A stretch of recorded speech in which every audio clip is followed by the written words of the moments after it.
What's going on, YouTube? It's your boy LonnieReacts, and today we are back with another reaction video. This video is titled "Dogs That Will Send You to DOG Backwards." This is another video by CasualGeographics. Now, I'll rip, I think, you know, excuse Pitbull, Rottweiler, Cane Corso. It's a lot of dogs that can send you to DOG backwards, like genuinely. With that being said, though, I don't have too much to say, so let's just jump into this video, man. Oh my God, These are the dogs that would take the leash look at off it. and walk you. Because a lot of Is y'all that have gotten way too a confident. Boerboel? I've said it before, but one way to see how a guy's mind works is to ask him, what's the biggest animal you could beat in a fight? And if you want to see how high The biggest animal I could be in a fight. I think a kangaroo. I think a kangaroo. I think that's the biggest animal I can beat in a fight. A kangaroo. he thinks of himself, ask him, what's the biggest dog he could take down? Or if there's even one alive that he couldn't. TikTok has taught me a majority of y'all are KOing anything canine, allegedly. Now, in their defense, there's over 350 breeds of dogs, and the average man is bodying most of them. Yeah. Dogs are built for friendship, some quite literally, and they're descended from a pack hunter who really isn't about the one-on-ones. Plus, dogs have one real way of delivering damage, and unless they have the size to make up for it, most dogs can't go band for band with the average man. The thing about size.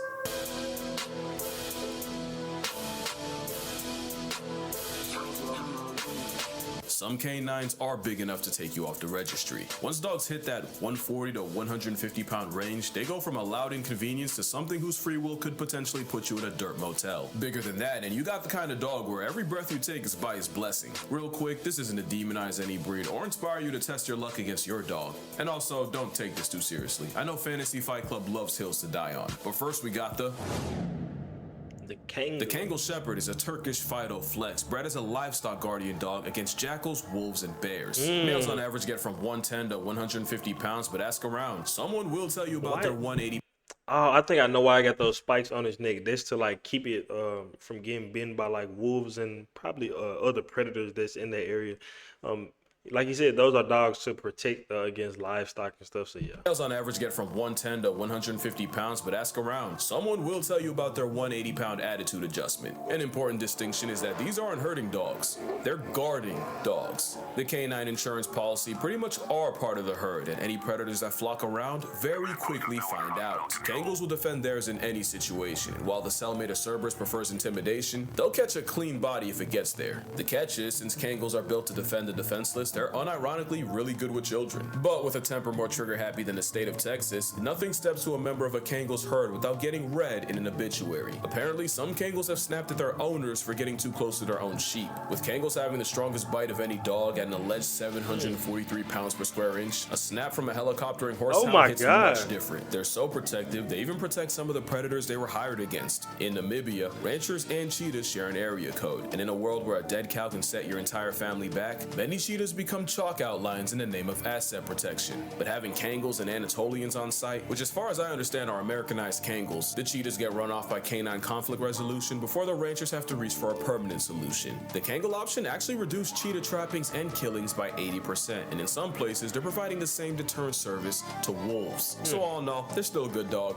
just not for everyone. Cute. And not just because they need space, experience, and most importantly a purpose, they need discipline, because gentle parenting means Turkish Tank rips your arm out of the socket the first time he sees a squirrel.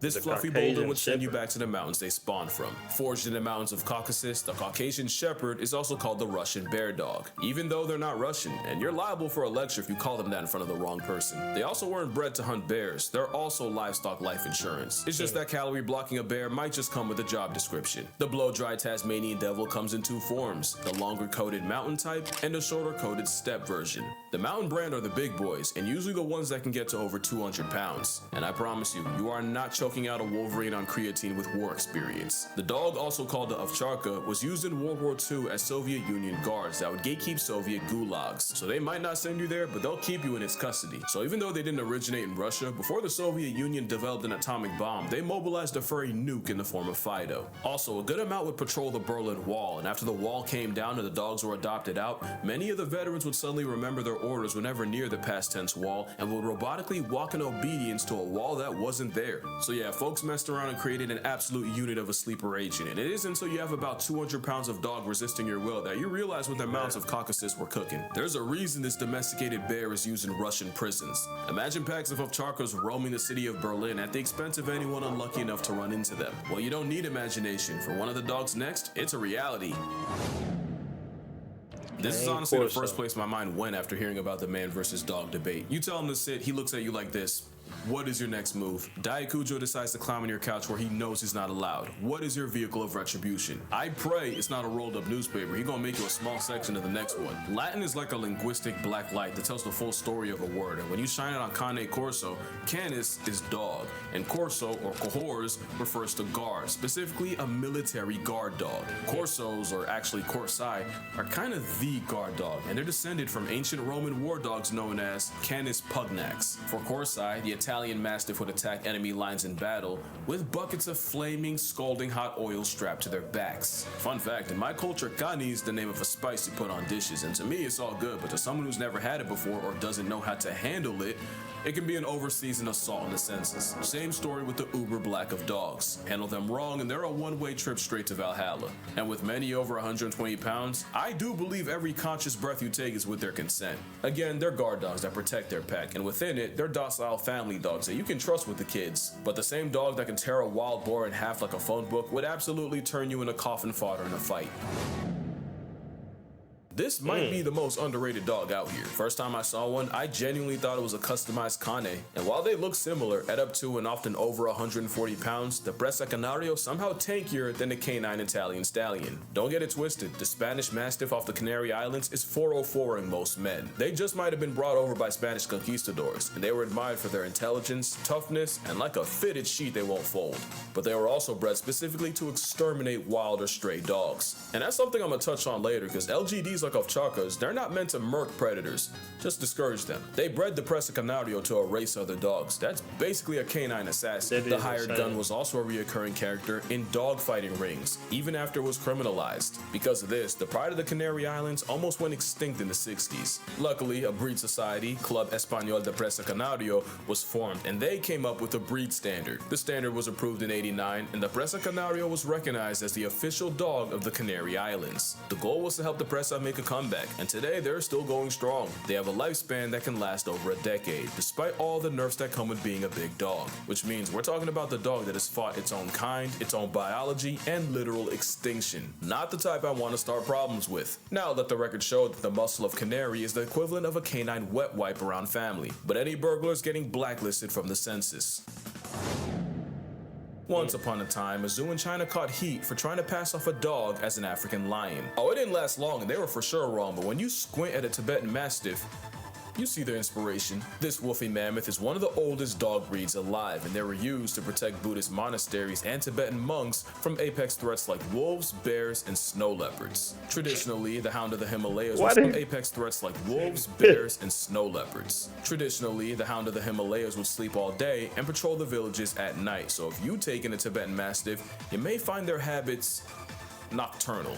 They're built different. I'm talking genetically sequenced abnormally. Back in the day, Tibetan Mastiffs were bred with Tibetan wolves because the dogs have a special protein that helps red blood cells carry oxygen 50% more efficiently. This mutation does not appear in other dogs, but you do see it in the Tibetan subspecies of gray wolf, which is why the sentient hair salon pile can survive such a high altitude. It's not hard to see how a full-grown literal Clifford can send wolves running. And that's what I wanted to mention. These are guardian dogs, not attack dogs. They don't want you dead necessarily. just gone.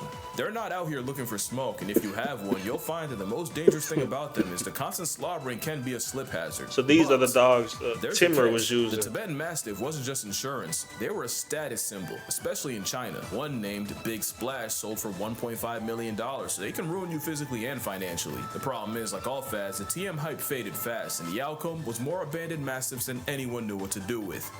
Except the dogs. The Tibetan persuasion started forming feral packs where they've killed livestock, hunted native Baral sheep, and even attacked ancient enemies like snow leopards, bears, and now even humans. Now we've got thousands of feral Uber dogs roaming the Tibetan plateau, making life air-conditioned hell for snow leopards and putting paws and jaws in any people that happen to cross their paths. It's basically what happened to pigeons in America, but I've never seen a pigeon lil bro a wolf. I don't know what's with all the videos of Tibetan Mastiffs and wolves in the same place, but I have not seen one where the dog doesn't completely bully the, albeit smaller, Asian wolves. And speaking of wolves, at least the wild ones are afraid of humans. We genetically engineered a weapon of mass destruction. And it's completely our fault. Mastiffs in general are a canine flex. They'll have you mad stiff. As in rigor mortis, the bull mastiff looks like a sweetheart that could genuinely bench press your family. So they just go around bitching wolves? Like, genuinely, that's insane. That's actually Mastiff insane. was literally built on honey badger principles. Loose skin so that even when clamped, they can always turn around and face their problems. But it also makes them look like a victimized pizza pie, cheese sliding right off. But we can't forget the English Mastiff, one of the few dogs that could successfully maul a wolf. For reference, the beast from Sandlot was an English Mastiff, and the record for the heaviest dog is held by Ika Mazorba, an English stiffy weighing 343 pounds. And of course, we can't forget my favorite Mastiff, and honestly dog, the Rottweiler. This Rizahund is an easy attitude adjustment for any man that thinks he can whoop any dog. But one dog you would absolutely get worked by is... The Boer Bull is a massive 200-pound vibe check of a pet. They were bred as a South African farm dog to protect the home against threats like leopards and even baboons. Ironically, it's the baboons I'm impressed by. You see, there's a lot of stories about this farmer dog, aura, as the kids say. There's one story of a Boer Bull life-depriving 4 leopards in a row before losing to a 5th. Another story goes like this. The king of Albania gifted Alexander the Great a massive Boer Bull, but when Alex tried to get the dog to hunt, the dog seemingly refused, so Mr. Macedon did the sensible thing and murked the dog for insolence. Until the king said the dog wasn't lazy, just bored, and that these dogs were meant to hunt big game. Like elephant big. So apparently they sent a replacement, and this Boer Bull won Alexander over after breaking a lion's back and forcing an elephant off a cliff. Do I believe it? Absolutely not, but it helps my narrative if I pretend I do. What is true is the same Boer Bull that squares up with big cats and baboons also has the personality of a weighted blanket, unless you threaten their family, in which case they'll put you in an ashtray. They're basically a guard dog that got promoted and invited out to hunts, which is actually the opposite of... The Rhodesian Ridgeback might seem like a token pick, but hear me out. They're the inverse of Boer Bulls. They were so good at hunting, they eventually got promoted to guards. With a max weight of like 120 pounds, the Ridgeback is the lightest dog in this video. They get the nod because they were used to hunt lions, along with the usual suspects like wild pigs and baboons. Now I should probably explain, when I say hunt lions, I don't mean these dogs are out here giving Simba the belt to butt. There isn't a dog alive that can beat a lion. No dog exists that can 1v1 a bear. And pretty much all would get folded by a full-grown all-American. Son, do you see that? Want a bear, and pretty much all would get folded by a full-grown all-American Northwestern wolf. By hunting, really the Rhodesian Ridgebacks would bay the lions, not straight up attack them, but harass them, applying constant pressure until eventually the hunters showed up. The best way I can explain it is these wolves mobbing a black bear and basically escorting him away from their pups hidden in the grass. Rhodesians more so keep the lion in one place, which is arguably just as impressive. It takes a lot of intelligence to pin a predator 5 times your size, and yeah, Ridgebacks are creepily smart. Ask around, some will even say they're human. And that's a level of intelligence I'm not trying to deal with. One thing I do love is a dog that went against literal lions is also mad sensitive. They do not respond well to harshness, and you unironically have to watch how you talk to them because they will take it personally. They're basically gifted teenagers. They're not for the discipline, so you better keep it positive. You know, I almost forgot to mention the Dogo Argentino. I used to always get these things like confused with pit bulls and stuff. Like, basically, a teenager in the 1920s unlocked free will and decided to create the best possible hunter dog. He took traits like the scent tracking of a pointer, the height of a Great Dane, the Pyrenean Mastiff's calm temperament, and the boxer's overall athleticism, and crossbred them with the now extinct Cordoba fighting dog. Eventually, he created an Argentinian Mastiff, and to prove its strength, he pitted his dog against a wild boar and a mountain lion, gladiator style. Only the dog made it out. And I wouldn't even believe that if it wasn't for the story of Morocho, the Dogo Argentino, allegedly killing a puma to save his 2 human girls. What? Allegedly, because I'm not entirely sure it's true. I still can't see one soloing a healthy mountain lion, but the narrative has been set. So W That's Morocho. crazy. They might not be the biggest, but it's an explosive cannonball of a canine athlete that could overwhelm a grown man on the right day. They're tough enough to endure hours of trekking through rough terrain and still have enough juice to wrestle an animal 3 times its size. But if I ever saw this in an alley, my soul would auto-connect to the Wi-Fi in the sky. Now that's real Bluetooth. By now, you probably recognize the pattern. If a dog was bred as a livestock guardian in the mountains, it's likely the last dog you ever want issues with. And that is everything the Central Asian Shepherd dog is. The CAS, or Alibi, is another LGD spawning from Central Asia, and one of the few dogs that could honestly be confused with a polar bear. And while most of the dogs here are a matter of speculation and my personal bias, with the symbol of canine country strength often weighing over 200 So this pounds, is that dog. Yeah, this thing will. Yeah, this is number 1. a full-grown specimen motivated by malicious intent would dismantle an able-bodied man. And as one of the oldest dogs, humans didn't really do that much to breed them. They were honestly bred more by the harsh environment than anything. Just an overall unit of everything a dog can be, and likely the biggest dog most people have never heard of. Again, this isn't to demonize any breed in particular. I just figured the man versus dog thing gave me an excuse to talk about him, and I don't think I ever did make a dog video, so, 2 birds, 1 stone and stuff. And if you're a man who thinks they can solo everything on this list, you got it. Don't take it too serious. Although I haven't made an animal versus animal video in a minute. Now there's an Who would idea. win this? Reminder that A gorilla or a grizzly bear? But yeah, man, this was a good video as usual. I learned about a lot of dog species I haven't heard about before. I'm not really a dog person, but this was a really good video. And if you did like this video, please like this video and subscribe so I can continue doing these reaction videos for you guys. And I'll see you next time.